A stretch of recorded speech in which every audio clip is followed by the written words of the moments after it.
The first time I saw Mr. Kang, he hadn't eaten in 3 days. Not because there wasn't food in the house. There was enough food in that kitchen to feed 20 people. Imported groceries. Expensive supplements. A private cook who came every morning, but no one was willing to carry a tray upstairs. My name is Maron Tatus. I was 23 years old, newly arrived from Addis Ababa, and living with my mother outside Atlanta in a cramped apartment that smelled like fried onions and traffic fumes. That morning, my mother called crying. Her back had finally given out. She worked as a housekeeper in a mansion north of the city, and if she missed another shift, she would lose the job. "I just need you to cover for me one day," she said weakly. "Clean downstairs only." Then she paused. "Don't go upstairs, Maron." The way she said it should have frightened me more than it did. But we needed the money. So I took the bus through cold October rain and walked the final stretch to the mansion. A massive stone house hidden behind iron gates and tall trees that blocked the sunlight even at noon. The house felt wrong the moment I entered it. Too quiet, too careful, like people inside it were holding their breath. Mrs. O, the housekeeper, barely greeted me. She handed me cleaning supplies and stared at me with narrow, suspicious eyes. "You stay downstairs," she said firmly. "Upstairs is not your concern." "Yes, ma'am." For several hours I cleaned in silence, then I heard it. A knocking sound from upstairs, slow, weak, steady. I froze at the bottom of the staircase. Again, knock, knock, like someone using the last strength they had left. I climbed the stairs before I could change my mind. At the end of the dark hallway was a closed bedroom door with gray light beneath it. The knocking came again. I opened the door and saw him. An old man lay in a hospital bed surrounded by medical machines. He had once been powerfully built, broad shoulders, strong hands, sharp features, but now he was motionless from the chest down. Paralyzed, one hand barely worked, the other not at all, but his eyes were alive. Sharp, suspicious, angry. On the bedside table sat a tray of untouched food, cold soup, cold rice. 6 inches beyond his reach, that was all. 6 inches between him and eating, and nobody in that house had bothered to move it closer. I looked at the tray, then at him. "Are you hungry?" I asked softly. He stared at me without speaking. I pulled a chair beside the bed, picked up the spoon, and said, "My name is Maron. My mother works here. I'm going to help you eat now." For a long moment he said nothing. Then slowly, he opened his mouth, and I fed him. The soup had gone cold, so I reheated it in a small microwave nearby. When I brought it back warm, something changed in his face. Not gratitude exactly, something sadder, like he had forgotten what kindness felt like. When he finished eating, he looked at me for a long time without speaking. I understood then that this man had not simply been neglected. He had been abandoned while still alive. I cleaned the tray, finished my work, and went home. Only later did I learn the truth. The staff had been leaving food barely out of reach on purpose. Just far enough away that no one could accuse them of cruelty, but far enough that he could not feed himself. And for 3 days, nobody had helped him. Nobody except me. I went back the next morning. Mrs. O looked annoyed to see me. "My mother's still sick," I explained. "I can work a few more days." She studied me carefully. "Stay downstairs," she repeated. But by then I had already made up my mind. At 10 o'clock, I knocked on the bedroom door upstairs. A rough voice answered. "Come." Mr. Kang was awake. Again, the tray had been placed where he could almost reach it, except the bed rail blocked his arm. I lowered the rail and sat beside him. "You came back," he said quietly. His English was careful and formal. "I said I would," I replied. A tiny movement touched the corner of his mouth, not quite a smile. "I know your name," he said. "Your mother talks about you." That surprised me. "She says you studied nursing." "I had to stop," I admitted. "Too expensive." He nodded slowly and let me feed him again. After that, I started bringing food from home. Boiled eggs, fruit, my mother's Ethiopian lentils. The first time he tasted them, he closed his eyes for a moment. "What is this?" he asked. "Monsieur," I said proudly, "my mother's recipe." "It is very good," he said softly. Something about hearing those words from him hurt my heart a little. Over the next week, small things changed. I opened the curtains every morning. I reheated his food properly. I stayed and talked after he finished eating, and little by little, the room stopped feeling like a prison cell. One morning, he looked toward the sunlight coming through the window and said quietly, "Your mother has always been kind to me." I didn't know how to answer that. So I simply sat with him in the silence. Later that week, I finally learned who he really was. Kang Sung-jin. The name carried weight inside that house. Fear, power. My mother became very quiet when I mentioned it over the phone. "In Korea," she said carefully, "people were afraid of that man. What happened to him? They said it was an accident," she replied. Then after a long pause, "Or something like an accident." That stayed with me, especially after I learned his sons rarely visited, and when they did, they never went upstairs. One evening, after I helped him eat dinner, Mr. Kang spoke again. "It used to be different," he said. I stayed quiet. "When my boys were young," he continued softly, "this house was full of noise." He stared toward the dark window. "Now nobody comes into this room." There was no anger in his voice. That was the worst part. Only loneliness. And sitting beside him in that dim room, listening to the silence around us, I realized something that frightened me more than his reputation ever could. This powerful man, this feared man, had become completely helpless inside his own home. And somehow, I was the only person who still saw him as human. One morning, I walked into Mr. Kang's room and immediately knew something was wrong. He looked angry, not loud angry, the quiet kind that sits deep in the chest. "They took it," he said the moment he saw me. I set down the breakfast tray. "Took what?" "The photograph." I looked toward the nightstand. The silver frame that had always sat beside his bed was gone. For a moment, he simply stared at the empty space where it had been. Then he said quietly, "Mrs. O took it after the nurse left." Something cold settled in my stomach. That photograph mattered to him.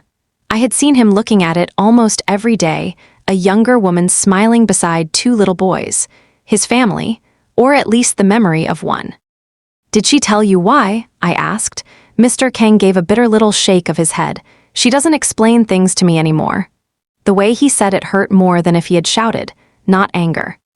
Humiliation, like he already knew nobody in that house believed he mattered enough to answer. I stood up immediately. "I'll get it back." "You don't have to." "Yes," I said firmly. "I do." I found Mrs. O downstairs in the kitchen pretending to organize supply papers. "The photograph from Mr. Kang's room," I said calmly. "I need it returned." She didn't look up. "The family is reorganizing personal items." "That photograph belongs beside his bed," I replied. "It's the only personal thing left in that room." Now she looked at me. Her eyes were cold and measuring. For several seconds, neither of us spoke. Then, without a word, she walked to a drawer near the hallway, pulled out the silver frame, and placed it on the counter. I picked it up and carried it upstairs. When I set it back beside the bed, Mr. Kang stared at it for a long moment. Then finally he whispered, "Thank you," very soft. Like he wasn't used to saying those words anymore. "You're welcome," I said, sitting beside him again. 2 days later, I finally met his son. Kang Sung-jin arrived in a black luxury car that rolled through the gates like it owned the world. The atmosphere in the house changed the second he stepped inside. Even Mrs. O changed. Her back straightened, her voice softened. She moved around him carefully, like someone standing too close to a fire. Sung-jin was handsome in a severe sort of way, expensive suit, controlled expression, eyes that revealed absolutely nothing. He barely looked at me. He spoke quietly with Mrs. O in Korean, checked his phone twice, then disappeared into the downstairs office. But he never went upstairs. Not once. 20 minutes later, he walked out of the house and drove away. And the entire mansion seemed to breathe again after he left. That evening, when I brought Mr. Kang his dinner, he was unusually quiet. "Your son visited today," I said carefully. His expression hardened immediately. "He didn't come upstairs," I added. "He never does," Mr. Kang replied flatly. I hesitated. "Does that hurt you?" He turned sharply toward me. For a second, I thought he might get angry. Instead, he looked tired, very tired. "I don't answer questions like that," he said quietly. "All right." I began spooning soup into the bowl. The room stayed silent except for the soft beeping of the monitor beside his bed. Then, after a long while, he spoke again. It wasn't always this way. I kept my eyes on the soup and listened. When my sons were little, this house was loud. Jun-seo was serious even as a boy, always trying to act older than he was. A faint shadow of a smile crossed his face. But his younger brother, he stopped. That one laughed all the time. Something in his expression changed. What happened to him? I asked gently. The silence that followed felt heavy enough to touch. Finally, Mr. Kang looked toward the dark window and said, "He is gone. Not dead.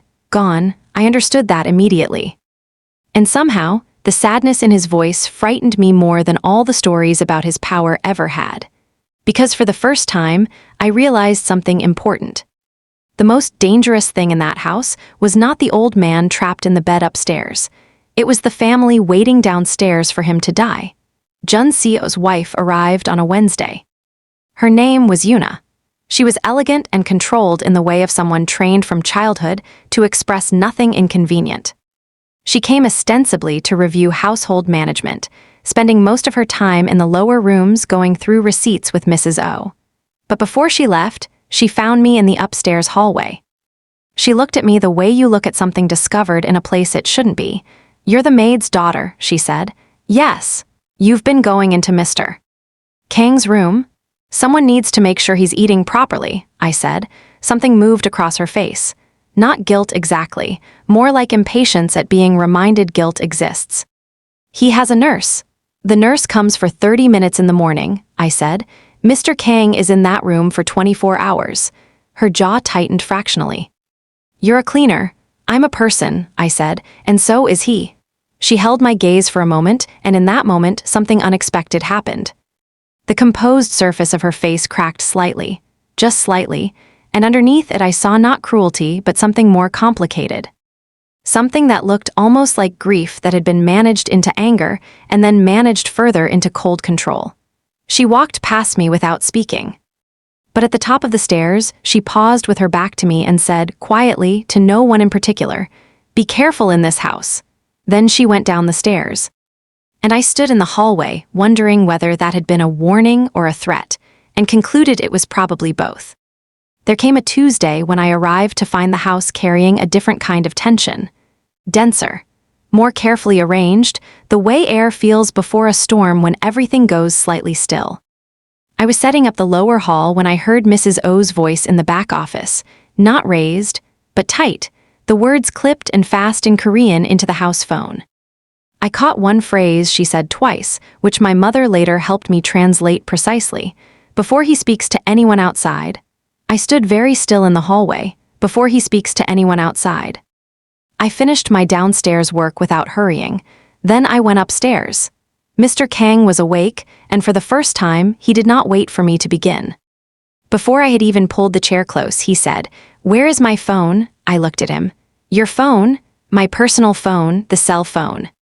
It was in the top drawer of this nightstand. He gestured with his chin. "For weeks now I have asked Diho to bring it. He says each time it is not there, but I put it there myself." "Before everything," he paused, "it is not lost, it has been taken."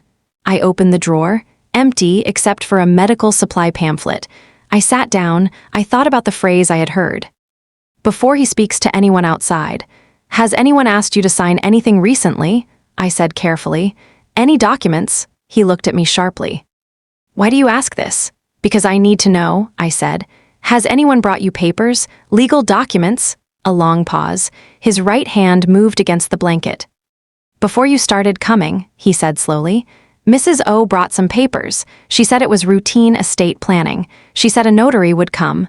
His brow tightened slightly. I could not hold the pen well. "She said she would arrange it differently and come back." "Did she come back?" "No," he was quiet, "but other signatures apparently exist." I looked at him. He looked at me. "I have a lawyer," he said, "Park Hyun-woo. He worked for me for 15 years. After the accident, I was told he was no longer involved. That the arrangements had been consolidated." He said the word consolidated the way you say a word when you have finally recognized it for what it always was. I have not spoken to him since. "Use my phone," I said. I placed it in his right hand. "Call him." He looked down at the phone in his hand, then up at me. "Why are you doing this?" he said. Because no one else is, I said. November arrived and the trees lost their leaves all at once, the way they do in Georgia, a week of gold and amber, and then bare branches against cold gray sky. Mr. Kang watched those trees from his bed with an attention that seemed meditative, as though the bareness of them matched something internal. We had settled by this point into something that felt almost like friendship, though that word is too simple. It was a relationship built from silence and small acts, and the particular intimacy that develops when one person cannot move and must trust another's hands for basic human needs. There is no armor possible in that situation.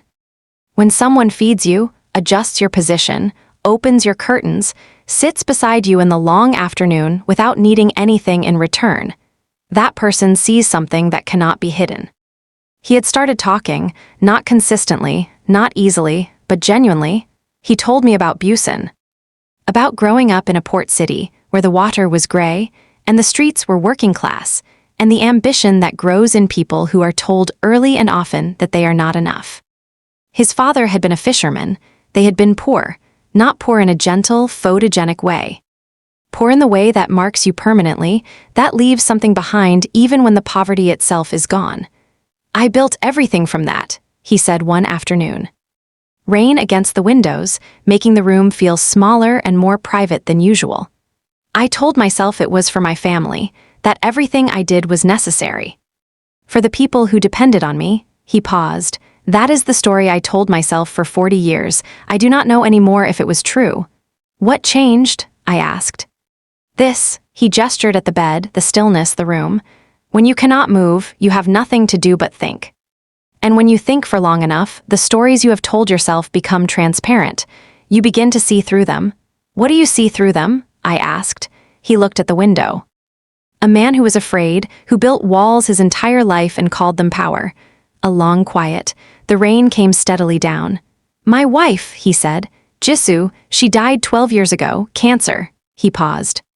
When she was sick, I was not present. I was always managing something. She died with Jun Seo holding her hand. I was on a phone call in the next room. He closed his eyes. I think about that phone call often. I cannot remember what it was about. The rain came down. The bare branches moved outside. That line, I cannot remember what it was about, landed in my chest like a stone dropped into still water, and the circles it made spread outward and didn't stop. Attorney Park Hyun-woo arrived 3 days after Mr. Kang used my phone to make that call. He drove a plain gray sedan, not the kind wealthy men usually arrived in.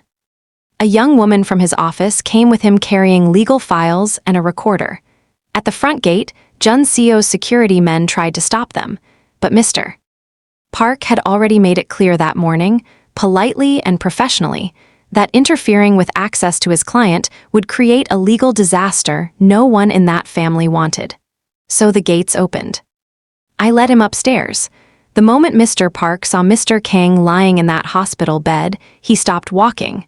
For just a second, the lawyer disappeared and an old friend stood there instead.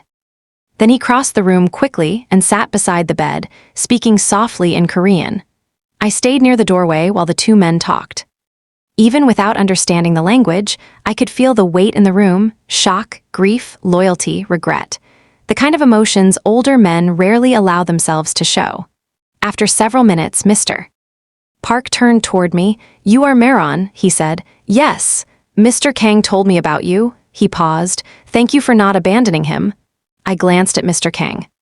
He looked away immediately, almost uncomfortable with the words. I'll make tea, I said quietly, leaving them alone to work. An hour later, Jun Seo arrived without warning. I heard the front door slam hard enough to shake the hallway. He stormed upstairs so fast I barely had time to move aside. I followed quietly and stopped near the bedroom door, which had been left partly open. Inside, the tension was immediate. Jun Seo's voice was tight with anger. He doesn't understand what he's signing, he snapped. He hasn't been mentally clear since the fall. Mr. Park remained calm. Your father contacted me personally, he replied evenly. We spoke for nearly an hour. The conversation was recorded with his permission. He was coherent the entire time. Silence, then Mr. Park added, "If you wish to challenge his mental competence in court, you are welcome to try." Another silence. Longer this time. Then Jun-seo spoke again, quieter now but far more dangerous. Whatever she told him to call his attorney, Mr. Park interrupted calmly. Which is exactly what someone who cared about him should have done a long time ago. I heard footsteps moving toward the door and quickly walked downstairs before anyone saw me listening. That evening, Mr. Park explained everything to me over tea in the kitchen. The documents were worse than anyone had imagined. Power of attorney papers had been filed less than a week after Mr. Kang's accident, while he was still heavily sedated in the hospital. Business control documents transferring authority to Jun-seo were filed shortly after that. Every page carried Mr. Kang's signature, but according to hospital records, he had been unconscious during that entire period. He couldn't possibly have signed them, I said quietly. Mr. Park nodded. For nearly 2 weeks, he said, Mr. Kang was completely unresponsive. I stared at the papers sitting on the table between us. Then I asked the question both of us were already thinking. So who signed them? Mr. Park looked down at his tea for a long moment before answering. That, he said quietly, is about to become a very serious problem for this family. I went into Mr. Kang's room that evening and I sat beside him, and I didn't speak right away. The legal details had settled into me in a way that felt different from shock, more like the slow recognition of something you had half known for a while, finally confirmed. He was watching the dark window. The trees outside were black shapes against a blue-black sky. He told you, Mr. Kang said. Yes. A long pause, then, I suspected. After the accident, when I could finally think clearly enough to suspect anything. He paused. There were things I noticed, documents I was shown that I did not remember agreeing to. Arrangements explained to me as though they were already completed, already inevitable. I was told my mind was still recovering, that I was confused. His jaw moved. I began to believe them. When you are lying in a bed and cannot move, and people who have known you for years tell you that your own mind is not trustworthy, eventually you begin to wonder if they are right. They weren't. Right, I said. No, he said, they were not. He was quiet for a moment, then he said, there is something else, something I have not told Park. Something I have not told anyone. He turned his head and looked at me. The night of the accident, I had been drinking, this is true. The balcony railing was old, this is also true. These are the facts that have always been presented. He stopped, but I remember that night differently than it has been described to me afterward. I remember that Jun-seo was there, on the balcony with me.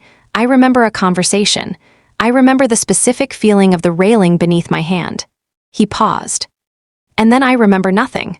The room was very still. You're saying, I began. I am saying I don't know, he said carefully.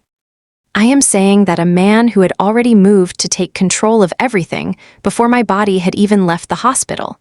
That man was present on the balcony the night I fell. And I don't know what that means, and I may never know. He closed his eyes. What I know is that I built a world on power and fear, and the belief that family was the one thing that could not be corrupted by the world I had made. And I was wrong about that.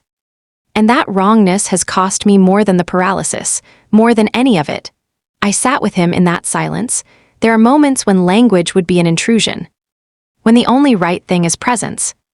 I had learned this from my mother, who had spent a career being present in rooms where she was not supposed to exist, and who had understood that sometimes presence itself is a form of dignity, both given and received. So I stayed, and after a long time, quietly, without drama, without the specific moment I could point to afterward, he cried. Tears moved down the sides of his face toward his pillow. Silent. Unguarded. The tears of a man who has been holding something for so long that the holding itself has become all he knows. And then suddenly, in the presence of someone who is simply there without agenda. The holding stops. He didn't try to stop the tears. I didn't pretend they weren't there. I sat beside his grief and let it take whatever time it needed. After a while he said, You are a very unusual young woman, Maron. I'm just a person, I said, same as you. He shook his head slowly. No. You are considerably better than me.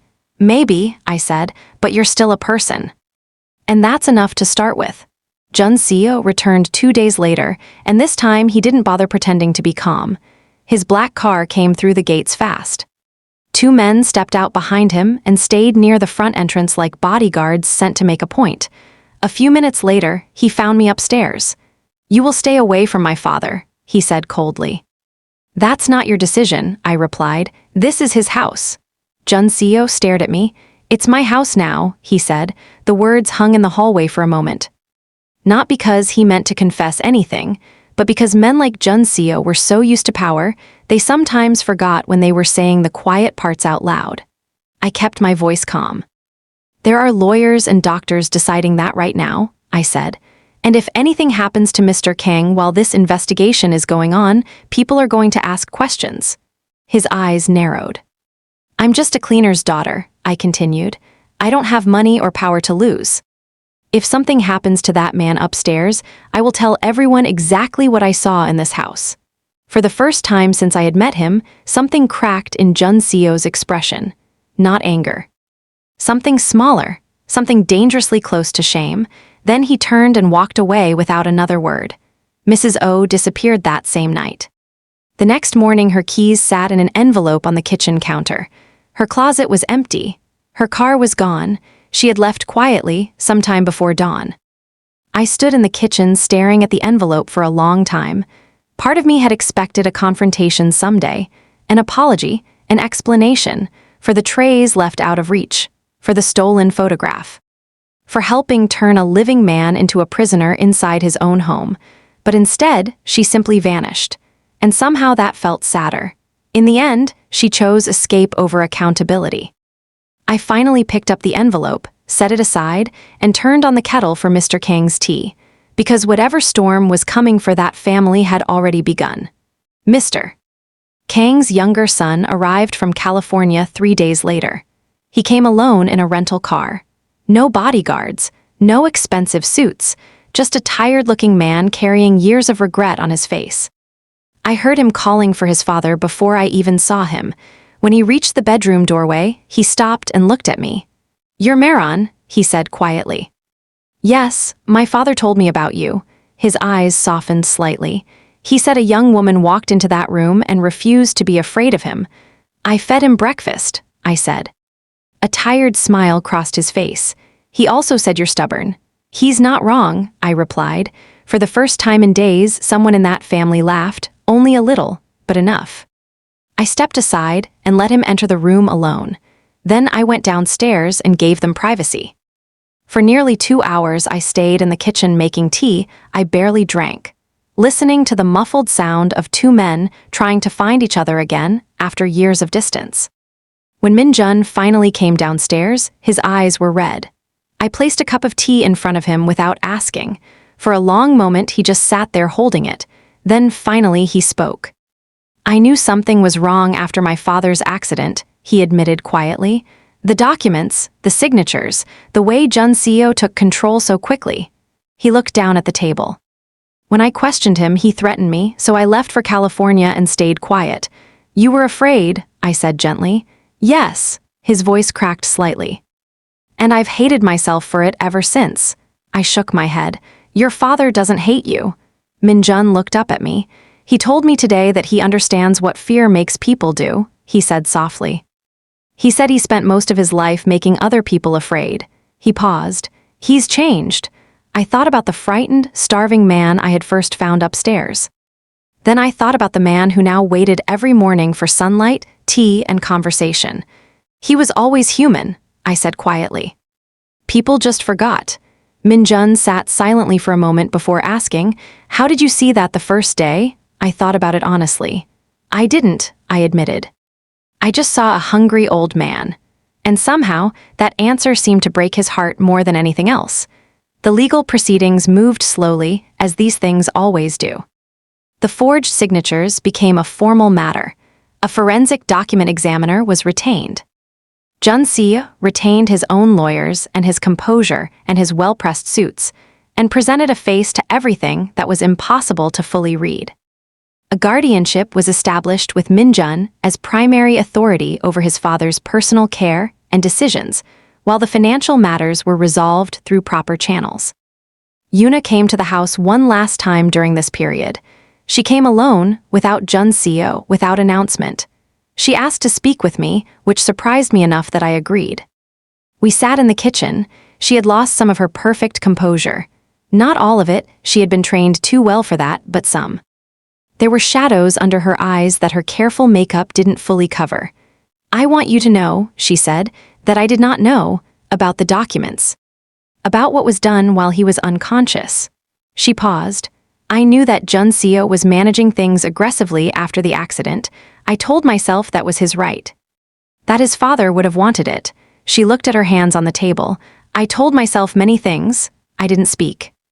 I told myself that the old man was frightening and that the world was better with him contained," she said. "And perhaps some of that was even true. But contained is different from what was done." She stopped. "I wanted you to know that there is at least one person in that family who is not." She seemed to search for the word. "Entirely comfortable with what was done." "What will you do?" I asked. She looked up at me. "I don't know yet," she said honestly, "but I am telling you because you deserve to hear it. And because," she paused again, "because someone who walks into a room like that, without protection, without reason, without anything to gain, that person deserves honesty from the people who had reason and protection and still chose wrongly." She left. I sat at the kitchen table for a while after, thinking about the particular complexity of people. How very few of them are entirely one thing. How easy it is from the outside to sort them into clear categories: good, evil, brave, cowardly, and how almost always, the closer you get, the more the categories blur into something more honest and less comfortable. December settled over the house like a long exhale. The bare trees around the property became beautiful in their honesty, nothing hidden, no leaves left to conceal the structure beneath. A new nurse arrived. His name was James. He was older, Korean American, with the matter-of-fact warmth of someone who had cared for many people at the end of their capacities, and had decided long ago that dignity was not a luxury, but a baseline requirement of the work.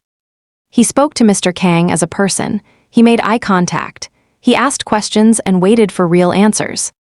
He argued cheerfully about the physical therapy schedule and lost gracefully and came back the next day to argue again. Mr. Kang argued back.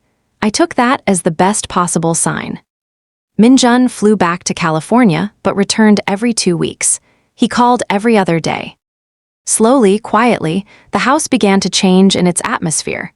Not dramatically, not overnight, but in the way that things change when fear stops being the organizing principle of a place. One afternoon in December, I was sitting in the usual chair. The afternoon light came through the window at a low winter angle, very golden, very still. Mr. Kang had been quiet for a while. The comfortable kind of quiet, not the defended kind. "I want to tell you something," he said. "All right," I said. "I am not a good man," he said. "I have done things that cannot be undone. Real people were hurt because of my choices. I am not asking you to pretend otherwise, and I am not asking for absolution. I'm not offering either," I said. "I know." He looked at the winter light on the wall. "What I want to tell you is that in this room, in this bed, something happened that I did not know was still possible for me. Someone sat beside me who did not fear me, did not manage me, did not want something from me, who simply," he stopped, started again more carefully. "When Jisoo was alive, she was the only person who saw me as I actually was.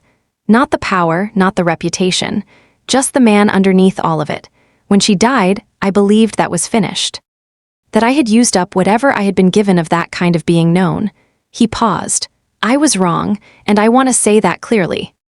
I was wrong, and I am grateful, and I understand that gratitude cannot repay what you have given, but I want you to know that I understand what it was." I sat with that for a moment, let it settle.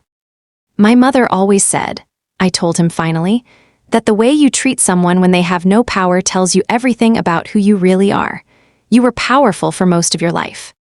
My mother was never powerful in that house, but you said her name correctly. You noticed when she was tired. And once, when she was crying in the laundry room over bad news from home, someone left money in an envelope outside the door. She never knew for certain who it was." He said nothing. It was a small thing, I said, but it was also everything, because it said, I see you. Even in this house, even in the difference between us, I see you. And that is not a small thing to give a person. He turned his face toward the window. The light on his face was very gentle. She raised you well, he said. Yes, I said. She did. I want to tell you where things ended up, because stories that stop in the middle of things feel incomplete, and this story, with all its weight, deserves to be completed properly. The legal proceedings concluded the following spring. The fraudulent documents were formally overturned. The forensic examination had been unambiguous. Jun Seo did not go to prison. The evidence regarding the balcony, regarding the night of the fall, could never be assembled into certainty, and Mr. Kang chose not to pursue what could not be proven. He said he was tired of building structures of retaliation.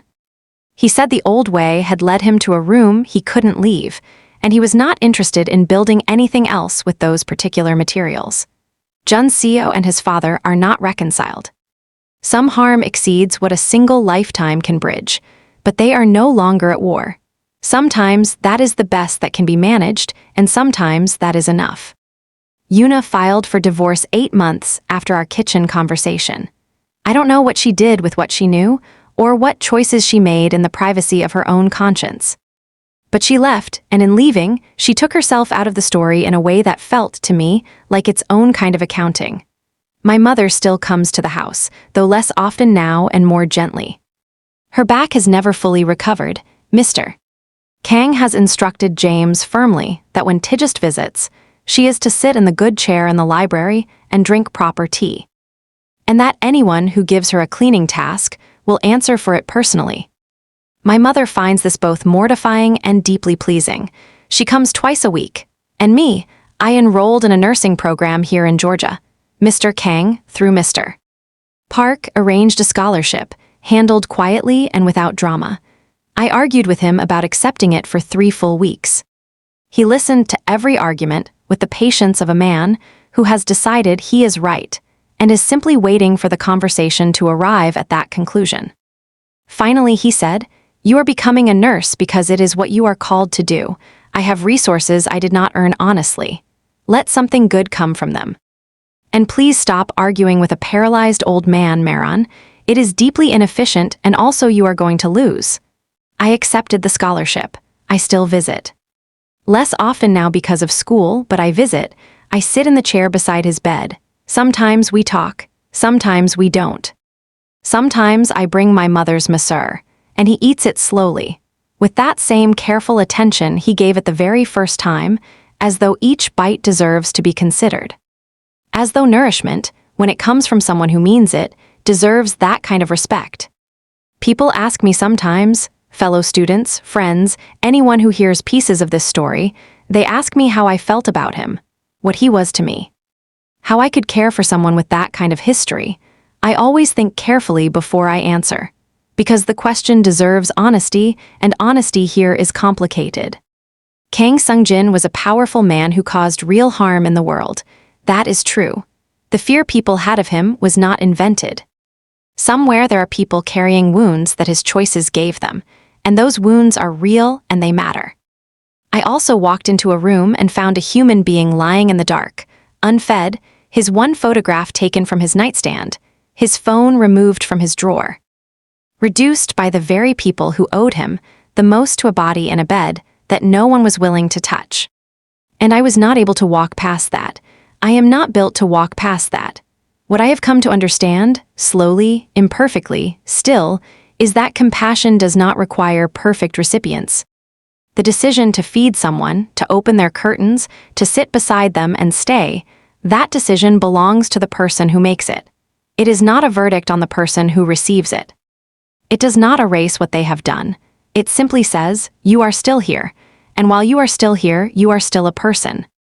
My mother taught me, when I was small, a phrase in Amharic, Lijak ki lijak gar yamakalu. Children recognize each other in each other. What she meant, I think, is that somewhere inside every person, regardless of the architecture they've built around themselves, the power, the cruelty, the walls, the carefully managed eyes, there is still the original creature. The small one, the soft one, The one that simply wants to be seen and fed and told it is not alone. I saw that in him, and I have to believe that he saw something real in me too. That is the story of Kang Sung-jin and the maid's daughter who walked into his room. That is the story of what happens when one person decides, simply, to stay. I am still learning what it cost me. I am still learning what it gave me back. I think I will be learning both for the rest of my life. For my mother, Tigist, who showed me every day that dignity does not require an audience. Thank you for listening to this story. If it meant something to you, there's more like it here. You're always welcome to come back for more.